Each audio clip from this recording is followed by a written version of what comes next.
6 rounds into the 2024 Supercross season, we have our 5th winner.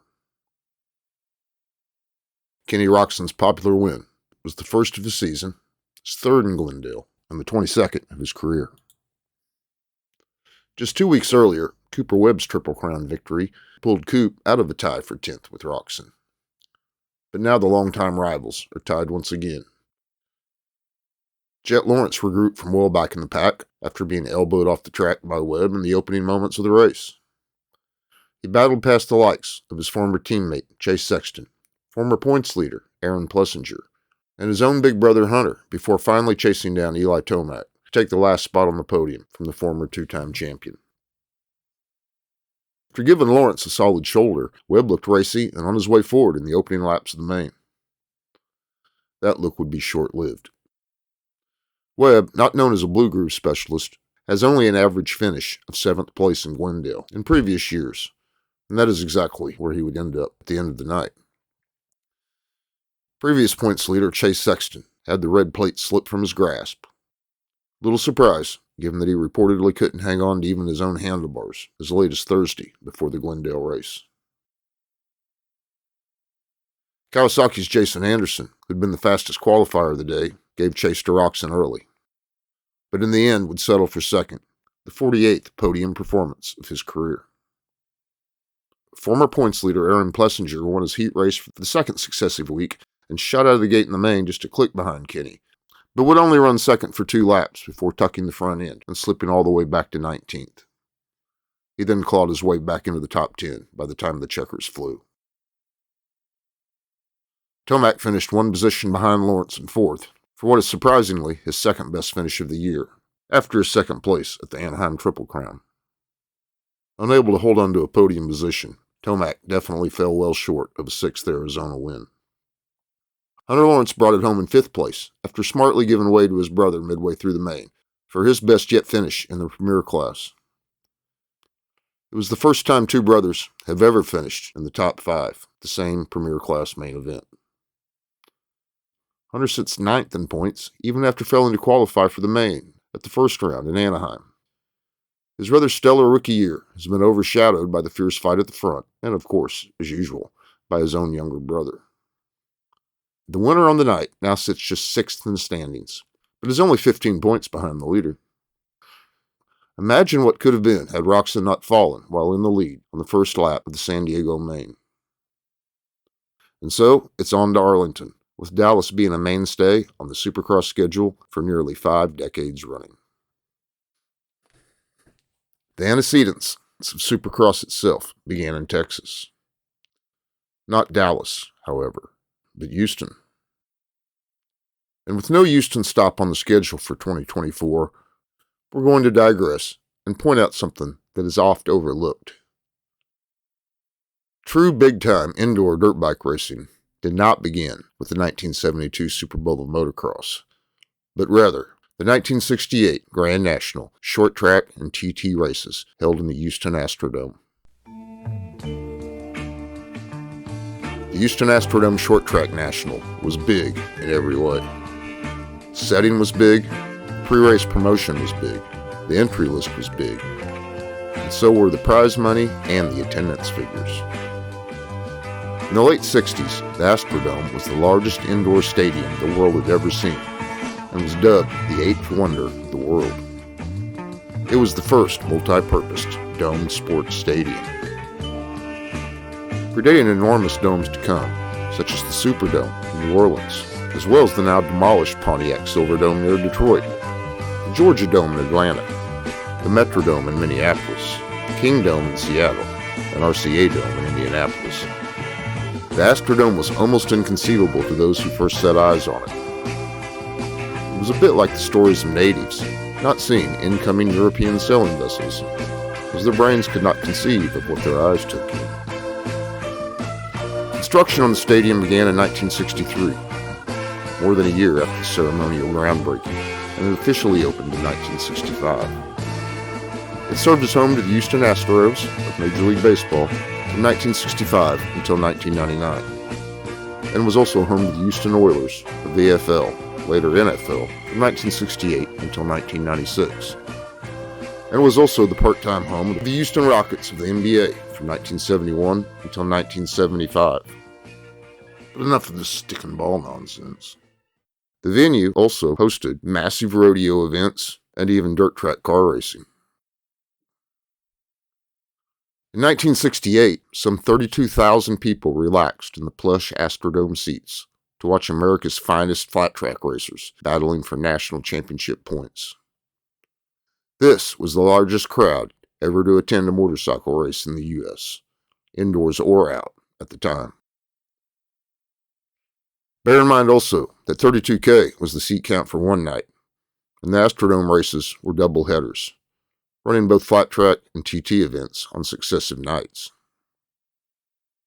In the years to come, nightly attendance for the annual dirt track races grew to fill the 48,000 seats available, and often sold out for both nights. Hall of Famer Gary Nixon, then the national #1 Class C racer, won the first ever Major League indoor race in Houston. The event was promoted by the Pace Management Group, which in a way became field entertainment of today. That's a video in and of itself, but one perhaps too painfully boring to make, let alone watch. Suffice to say that when long-respected motorcycle journalist Bruce Cox covered the race for Cycle World magazine, he wrote, quote, "The track was pear-shaped and rough-surfaced, with maximum traction in some parts and no traction at all in others. It was spooky but spectacular, and the crowds loved it. Riders were disgruntled with quite a few things at Houston, and with several good reasons. Track conditions, a persnickety starter, and the fact that the mechanics were herded around by officious officials and were not allowed out on the track to help start their machines or otherwise assist their riders." Unquote. The more things change, you know the rest. Flat track racing in the Astrodome continued into the 80s, and Supercross had actually arrived at the venue many years before that, in 1974, the very first year of the Supercross Championship, 50 years ago.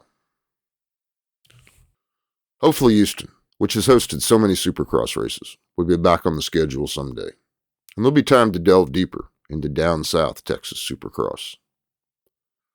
But for now, as in for this weekend, it's time to head a few hours north and a few years further into the 70s in the Antecedents. Texas Stadium in Dallas, or properly Irving, a suburb west of Dallas, opened on October 24th, 1971. It was known for its distinctive hole in the ceiling, the result of abandoned plans to construct a retractable roof. The stadium was the home field of the NFL's Dallas Cowboys for 38 seasons through 2008 and had a seating capacity of 65,675. The first Supercross race held in the DFW Metroplex was on February 28, 1975. Jimmy Ellis won the race on a Can-Am, and then won the 1976 race as well. Bob Hanna won in 1977. Apparently that race holds the record for the most brands represented, with Honda, Yamaha, Kawasaki, Mako, Suzuki, Penton, Husqvarna, Bultaco, and OSA in the field. That's right, OSA. After a 5-year hiatus, the series returned to the DFW Metroplex from 1983 to 1985. Here it is. If you feel like standing, stand up for the main, for the start. Here we go, the Miller main event. And in 1990, in the Dallas Cotton Bowl. Texas Stadium would again host the series from 1986 through 1989, and from 1991 through 2008, before it was demolished in 2010. After hosting 26 straight seasons of Supercross racing between two demolished stadiums, DFW skipped the 2009 season, while construction was finished on AT&T Stadium.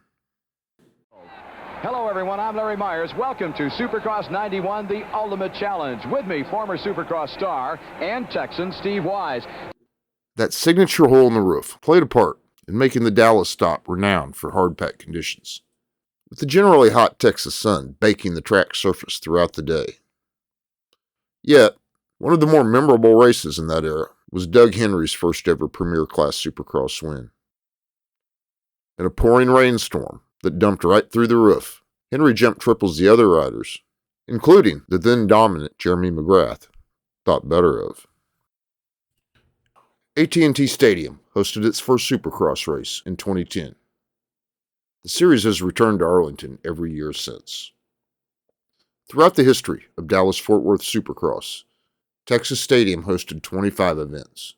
The Cotton Bowl hosted 4, and AT&T has hosted 13.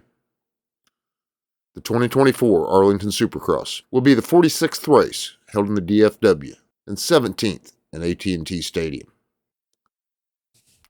No one who was then astounded by the size and scope of the Astrodome in the 60s could have possibly imagined the grandeur of the AT&T facility. With its immense size, seating capacity of 80,000, the facility is one of today's modern marvels. The winner of the Dallas area Supercross has gone on to win championship 17 times out of 40. Arlington was a Triple Crown race in 2020, and Eli Tomac won the first 2 races and the overall. The facility hosted 3 races during the pandemic-truncated 2021 season, with all 3 swept by eventual champion Cooper Webb. Arlington hosted Triple Crowns again in 22 and 23, Tomac and Webb splitting the 2 overall wins. With his 5th Arlington victory last season, Webb became the winningest rider in the Dallas area, pulling out of a tie with Chad Reed, who had won in DFW in 03, 04, 06, and 08. Tomac has 3 wins in Arlington, tying him with James Stewart and Rick Johnson. The original RJ won once in the Cotton Bowl and twice at Texas Stadium. All 4 of Reed's wins took place in Texas Stadium. Stewart is the only rider to have won in Texas Stadium twice, and then also again in the newer AT&T building. So, 6 rounds into the 2024 season, we've had our 5 winners. It's very rare to have more. In fact, we've only had more than 5 winners once in the last 20 years, in 2015, when 6 different riders managed to stand atop the podium. Though former champions, Tomac and Anderson, each scored a single Triple Crown victory at the second Anaheim, both are on the outside looking in. Anderson won 7 races in 2022, and few would have thought he'd go winless in 23. But that's what happened. His strong ride to second in Glendale suggests that he's right on the verge, picking up that elusive first win in 2 seasons. Consider that if Jason had not been penalized 2 positions in the final standings at that Anaheim Triple Crown for riding alongside the Whoops, he would currently be 3rd in the points instead of 5th.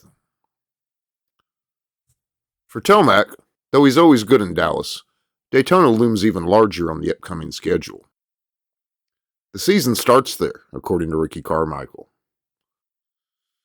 Statistics don't actually show that, but the Speedway could prove to be the turnaround point for Eli's campaign. Coming into Glendale, the points chase was as tight as it's ever been, even at this relatively early point in the season, and now it's even tighter. Although the pointy end did get a bit sharper, with the actual gap between first and second jumping from just 1 point to now 6. Still, a mere 11 points separates the top 5. Perhaps the firmest numerological indication of how 5 racers have thus far split the wins like the loot from a heist is that Jet's 117 total is the lowest of any leader at this point in the season, since the schedule expanded to 17 rounds in 2008. Had our most recent winner, Roxon, not fallen from the lead in San Diego, it's possible he'd be the racer holding the red plate right now. Roxon's 2024 has been a mix of highs and lows, with his previous podium finishes at San Francisco and Detroit intertwined with frustrating results from the Anaheim opener and San Diego mixed in. Also from the ifs and buts department, had Jet not crashed in that 3rd Triple Crown race, he would likely have a larger points gap to work with. Likewise, had AP not low-sided in Glendale, he might have regained the red plate he held for 2 rounds. And had Sexton not injured his hand, might he have retained his points lead? While the topsy-turvy main event results thus far have made the racing seem great, and it is, curiously, with 5 winners in 6 races, there have only been 2 actual passes for the lead in a main event.